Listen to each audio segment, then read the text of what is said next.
오늘 말씀의 제목이 청년 선교인데요. 조금 생소하게 느껴지시죠? 청년 선교가 뭔가? 이거 아직 잘 안 쓰는 말인데 청년 선교라고 하니까 청년들이 하는 선교라는 뜻인가 싶으실 텐데 그게 아니고 이 청년 선교라는 것은 청년을 대상으로 하는 선교, 청년을 위한 선교라는 뜻입니다. 이제 청년 세대는 해외 오지에 있는 다른 민족들처럼 또 미전도 종족처럼 그렇게 되었다는 겁니다. 이게 무슨 얘기냐? 여러분, 선교학에서 미전도 종족을 어떻게 정의하는가? 미전도 종족은 이게 쉽게 말하면 아직 복음이 닿지 않은 사람들이라는 뜻입니다. 영어로는 unreached people 이렇게 말합니다. 근데 조금 더 구체적으로 말하면 미전도 종족은 복음화율이 2% 미만, 복음에 대한 접근성이 현저하게 떨어지거나 차단된 경우, 또 자생적으로 공동체가 유지되는 것이 불가능한 경우, 이런 민족, 이런 집단을 미전도 종족이라고 합니다. 그러면 청년 세대는 어떤 상황인가? 현재 우리나라 청년 세대 복음화율은 3%입니다. 복음에 대한 접근성도 떨어집니다. 교회를 떠나는 청년들, 교회 이탈, 또 무종교 비율이 점점 높아지고 있고요. 가정에서도 신앙 전수가 잘 안 되고 있고 복음을 접할 기회도 잘 없습니다.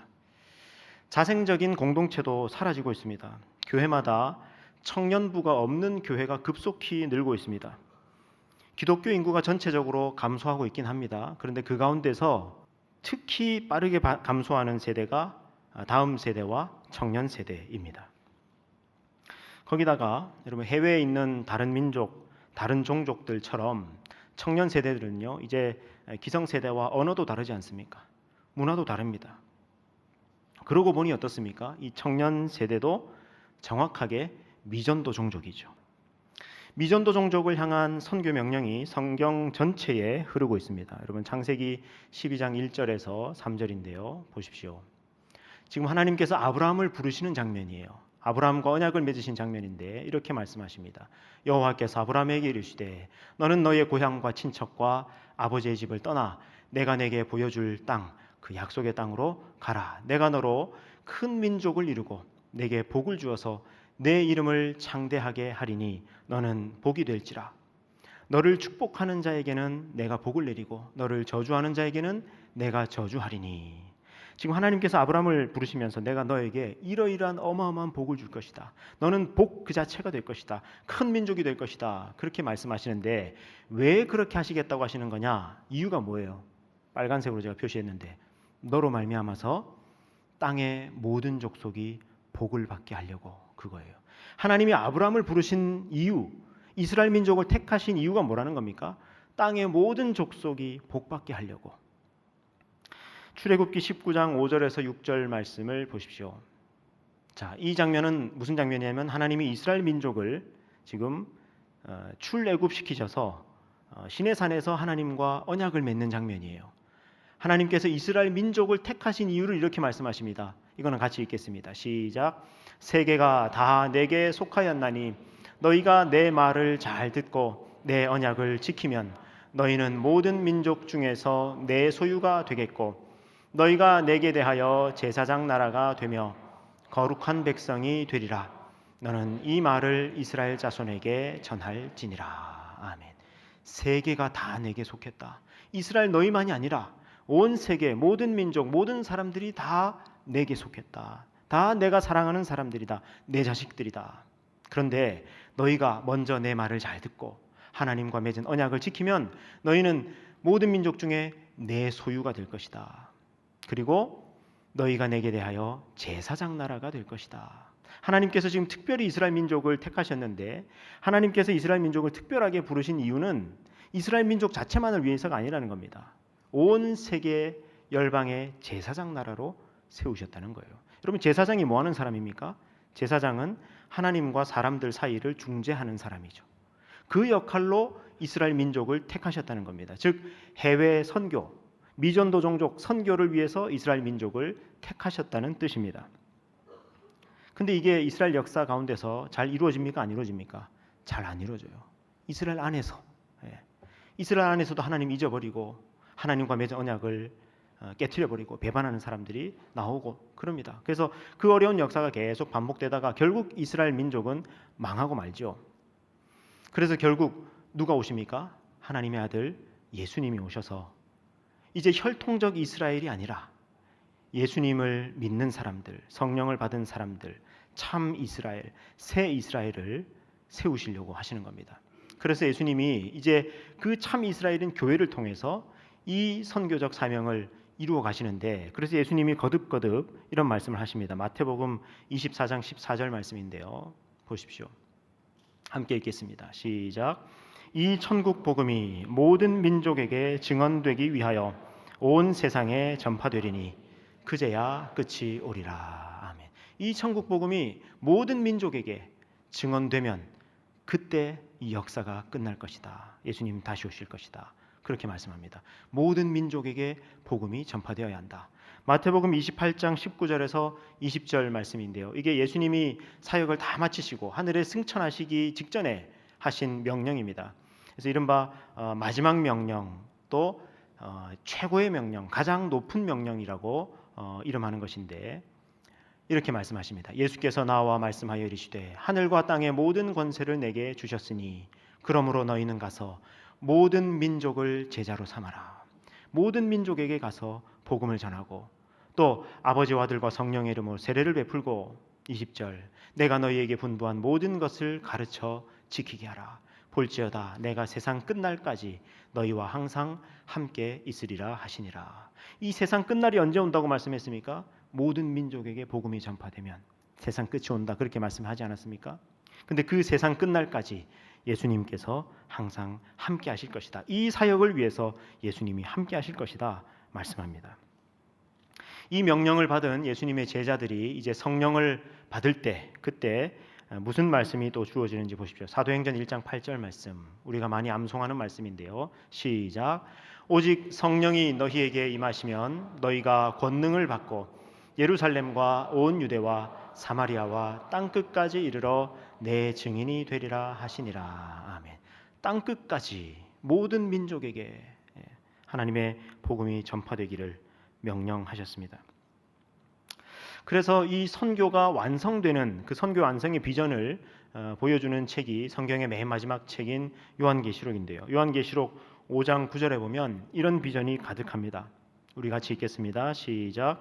그들이 새 노래를 불러 이르되 두루마리를 가지시고 그 인봉을 떼기에 합당하시도다. 일찍이 죽임을 당하사 각 족속과 방언과 백성과 나라 가운데에서 사람들을 피로 사서 하나님께 드리시고. 아멘. 각 족속과 방언과 백성과 나라 가운데에서. 요한계시록 7장 9절 말씀도 보십시오. 또 말씀합니다. 각 나라와 족속과 백성과 방언 가운데에서 모든 민족이, 땅 끝에 있는 모든 민족이 주님께 돌아오고 주님의 복음에 닿아서 구원받는 역사가, 이게 선교의 완성이다라고 요한계시록은 말씀하고 있습니다. 그래서 사도 바울은 선교 사역을 감당하면서 바로 이 사역을 합니다. 듣지 못한 사람이 없을까 찾아다닙니다. 온 세계를, 열방을 찾아다닙니다. 로마서 10장 14절 말씀을 보십시오. 오늘 본문 말씀인데요. 함께 읽습니다. 시작. 그런즉 그들이 믿지 아니하는 자를 어찌 부르리요? 듣지도 못한 이를 어찌 믿으리요? 전파하는 자가 없이 어찌 들으리요? 아멘. 여러분, 얼마 전에 우리 말씀 듣지 않았습니까? 예수님의 이름을 부르는 자가 구원을 받는다. 예수님의 이름을 불러야 구원을 받는데, 근데 믿지 않는 자가 어떻게 예수님의 이름을 부르겠냐? 듣지 못했다면 어떻게 예수님의 이름을 믿을 수 있겠냐? 전파하는 자가 없으면 어떻게 들을 수 있겠냐? 그렇게 말씀합니다.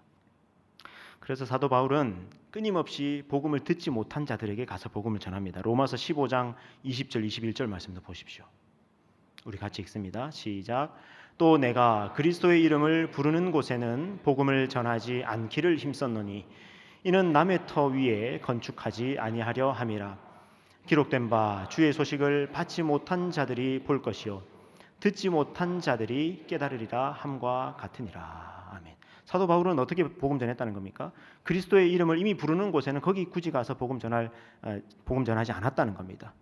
예수님의 이름을 부르지 않는 곳, 복음을 듣지 못한 자들, 복음을 받지 못한 자들이 있는 곳으로 계속 찾아다녔다는 겁니다. 여러분, 여기 복음을 받지 못한 자들, 듣지 못한 자들이 어떤 사람들입니까? 이들이 미전도 종족이에요. 성경은 곳곳에 미전도 종족에게 복음을 전하라고, 선교하라고 말씀하고 있습니다. 바로 이런 말씀들 때문에 우리 교회가 지난 2000년간 얼마나 열심히 해외 선교를 했습니까? 온 세계를 다니면서 선교사님들이 복음을 전했습니다. 그런데 이제는 미전도 종족이 해외에만 있는 것이 아닙니다. 우리 안에도 다음 세대 청년이라는 미전도 종족이 생겨나고 있습니다. 성경 속 이스라엘 민족의 역사에도 그런 일이 있었습니다. 여러분, 사사기 말씀인데요. 한번 보십시오. 네. 전에 여호수아가 백성을 보내매 이스라엘 자손이 각기 그들의 기업으로 가서 땅을 차지하였고, 지금 사사기가 역사의 어느 지점입니까?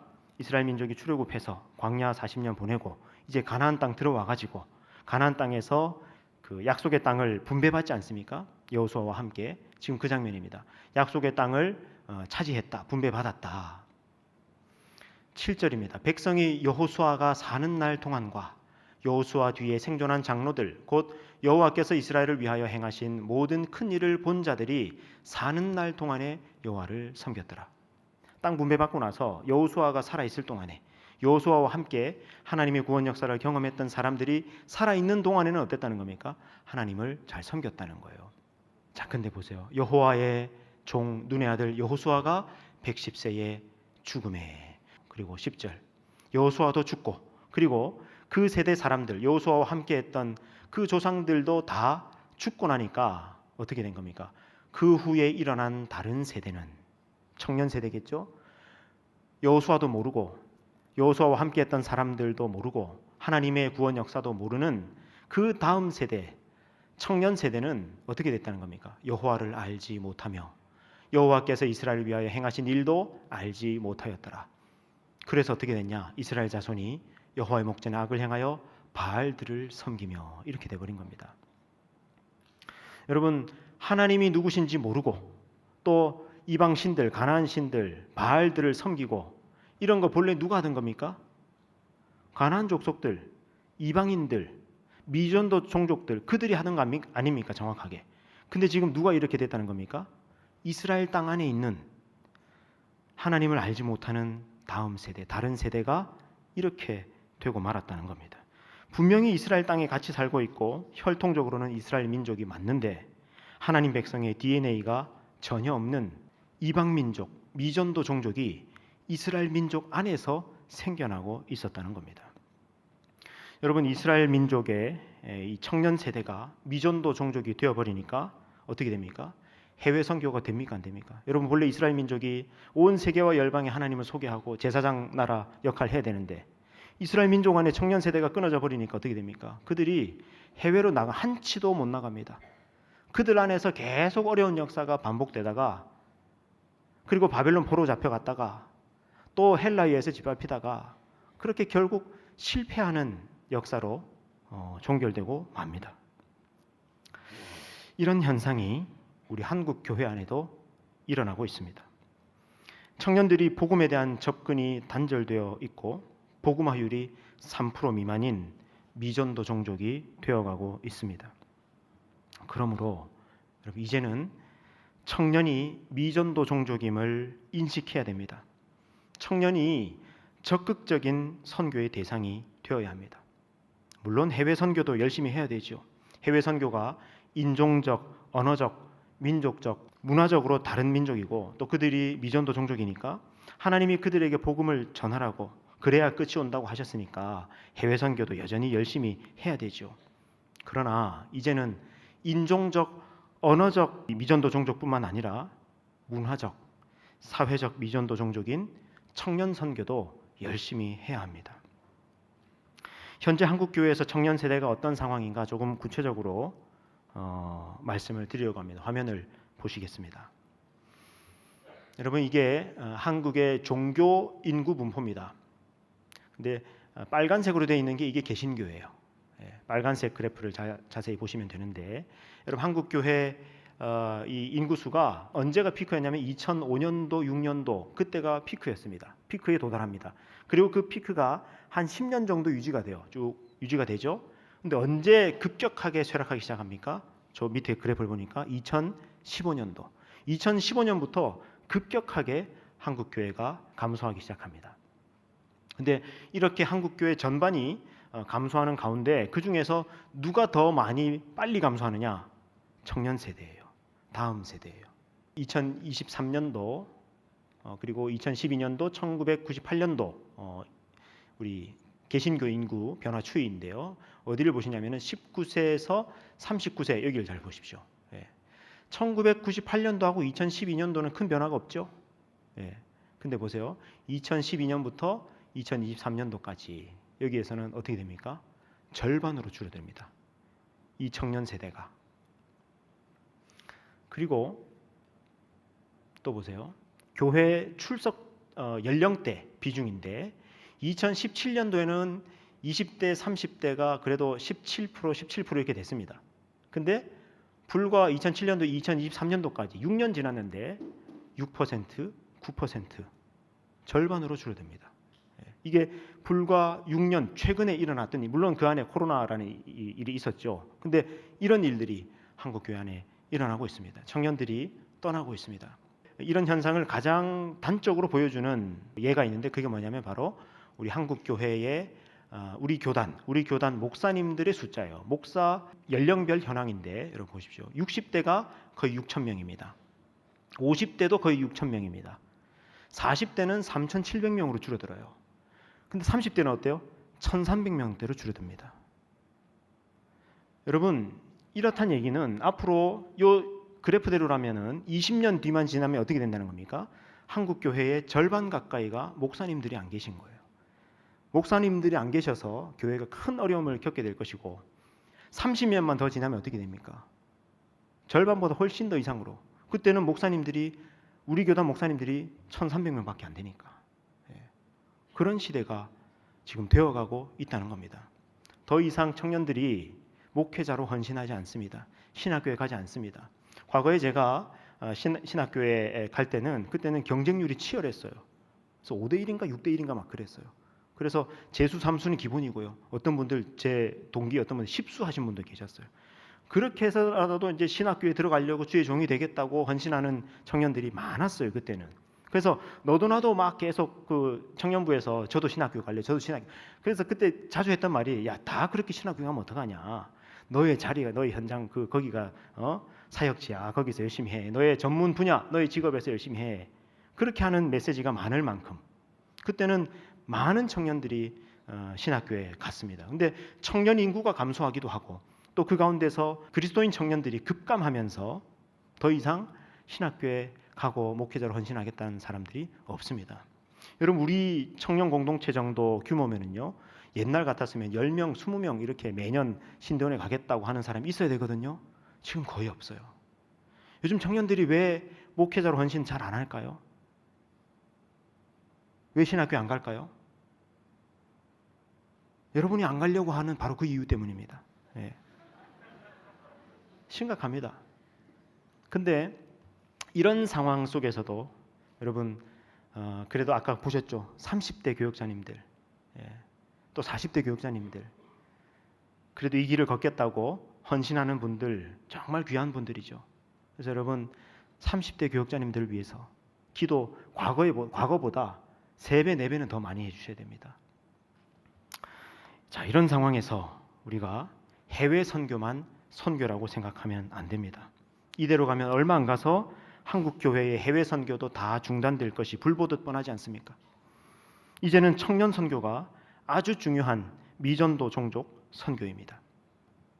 그런데 여러분, 이런 상황 속에서 우리 수원성 청년 공동체 최근 5년 사이 코로나를 지났음에도 불구하고 코로나 이전, 코로나 직전에 비해서 오히려 예배 평균 출석이 150명이 늘어났습니다. 코로나를 지나고 원상 회복되는 것만도 이거 무지무지 어렵습니다. 그런데 코로나가 종식된 해가 2023년도거든요. 근데 불과 2년 사이 원상복구를 넘어서 코로나 이전에 비해서 150명이 더 늘어났다라고 하는 것은 이거 아주 특이한 현상입니다. 그리고 작년부터 올해도 거의 그럴 거라고 예상하는데요. 매년 새가족들이 200명 정도 등록합니다. 오늘도 우리 새가족분들이 한 4분인가 5분 등록하지 않았습니까? 매년 200명의 청년 새가족들이 등록해요. 거기다가 그 200명이 어떤 새가족들인지 제가 매주 새가족들 만나지 않습니까? 근데 만나보면 한 절반 정도는 다른 교회를 다니시다가 옮겨오신 분들, 수평이동이라고 하죠. 그 수평이동 하신 분들은 절반 계신데 나머지 절반은 다 어떤 분들이냐? 교회 처음 나오는 분들. 그리고 그동안 교회 한동안 다녔지만 수년간 혹은 10수년간 교회 안 다니시던 분들. 우리가 가난한 성도들이라고 얘기하는 분들이 있지 않습니까? 그렇게 좀 방황하다가 교회를 떠나 있다가 다시 돌아오는 청년들이 절반이에요. 이런 현상들이 지금 우리 공동체 안에서 일어나고 있습니다. 물론 숫자가 는다고 능사는 아닙니다. 사람 많이 모이면 뭐합니까? 그 안에 살아계신 하나님의 임재가 있는지, 말씀이 있는지, 성령의 역사가 있는지, 복음의 역사가 있는지, 변화가 일어나고 있는지, 생명의 열매가 맺히고 있는지, 이런 게 훨씬 더 중요하고 그걸 종합적으로 우리가 잘 살펴봐야 되겠죠. 그리고 당연히 우리는 우리가 그런 교회가 될 수 있도록 온 힘을 다해야 합니다. 당연합니다. 그러나 지금 이런 시대에는 숫자 자체도 중요한 의미가 있습니다. 지금 이런 시대에는 숫자 자체가 많은 것을 말해주기도 합니다.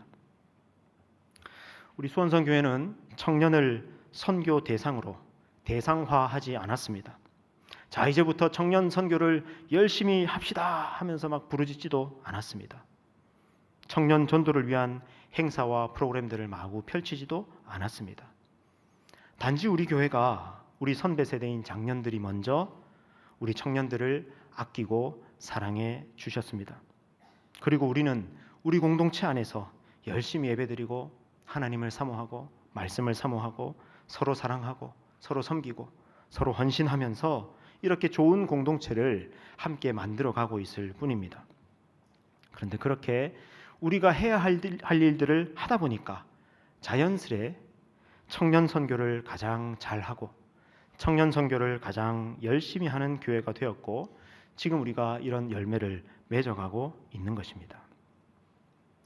나는 저와 여러분 우리 공동체가 성령 안에서 꿈을 꾸고 비전을 보기를 바랍니다. 여러분, 하나님은 모든 시대, 모든 장소, 모든 역사에서 청년들을 쓰셨습니다. 하나님은 지금도 청년들을 통해서 하나님 나라의 역사를 이루어가고 계십니다.